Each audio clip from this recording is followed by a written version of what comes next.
that suppose there are twin sisters who are very beautiful, who are equally beautiful, and one of them, she is wearing the Western clothes, mini skirts or shorts.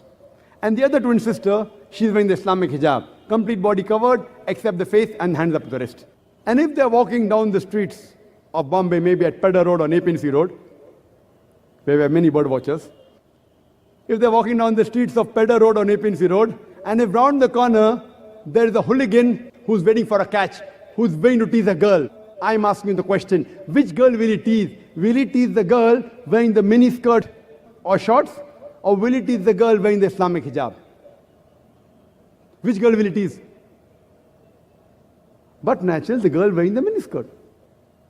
So Quran rightly says that hijab has been prescribed for the women so that they shall be recognized that they're modest and will prevent them from being molested. After that, the Islamic Sharia says, any man rapes any woman, he gets capital punishment, death penalty. Many non-Muslims will say, death penalty? In this age of science and technology, in the 21st century, Islam is a barbaric religion. It's a ruthless way of life. But when you ask this question, and I've asked this question to thousands of non-Muslims, that God forbid, suppose someone rapes your mother, or someone rapes your sister, and if you are made the judge, and if the rapist is brought in front of you, what punishment will you give to that rapist? And believe me, 100% of the non-Muslims, they said, we will put him to death. Some went to the extreme of saying, we will torture him to death. There was only one smart aleck when I went to USA.